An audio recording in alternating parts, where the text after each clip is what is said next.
ঈদের আনন্দ ভাগাভাগি করতে সড়ক পথে ঢাকা ছাড়ছেন ঘরমুখো মানুষ। তবে রাজধানীর গাবতলী ও মহাখালী বাস টার্মিনালে ঘরমুখো মানুষের চাপ বেড়েছে কয়েক গুণ। যাত্রীদের ভিড়ের কারণে দূরপাল্লার বাসের টিকিট মিলছে না। ভাড়া নিয়ে রয়েছে মিশ্র প্রতিক্রিয়া। প্রিয়জনের সান্নিধ্যে ঈদ আনন্দ ভাগাভাগি করতে মহাখালী বাস টার্মিনালে শেরপুরগামী এই যাত্রী। বাড়িতে থাকা প্রিয়জনের সাথে ঈদ উদযাপনে রওনা দিলেও ঢাকায় থাকা প্রিয় পোষা বিড়ালটিকে নিতে ভুলেননি তিনি। পরম মমতায় আগলে বাড়িতে নিচ্ছেন বিড়ালটিকেও। বাসায় রেখে যাইনি একা, যেন যাই সেই জায়গায় লয়ে যাই আমি। মহাখালী কাউন্টারে শেরপুরগামী বাসের টিকিট অনায়াসে মিললেও ময়মনসিংহ যাওয়ার টিকিট কাউন্টারে রয়েছে যাত্রীদের ভিড়।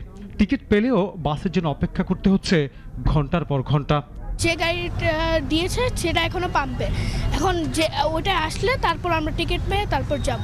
আধা ঘন্টা 45 মিনিট দাঁড়িয়ে আছি, আর কাউন্টার থেকে কিছু বলা হচ্ছে না, কিন্তু মাইকে বলা হচ্ছে তাড়াহুড়া না করতে, এনাফ গাড়ি আছে। তবে বাসের নেই সংকট, এই রুটে ভাড়া নিয়েও যাত্রীদের নেই তেমন অভিযোগ।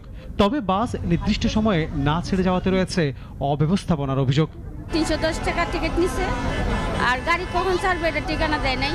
টিকিট অফ ছিল এতক্ষণ, এখন টিকিট পাইছি কিন্তু সিরিয়ালটা পাচ্ছি না এখনো। আমাদের গাড়ি লঞ্চের সিরিয়াল, আমরা বলছি যে আমার লঞ্চের গাড়িকে সিরিয়াল দেন, এটা দিয়ে গাড়ি সাইড করে রেখে দিছে।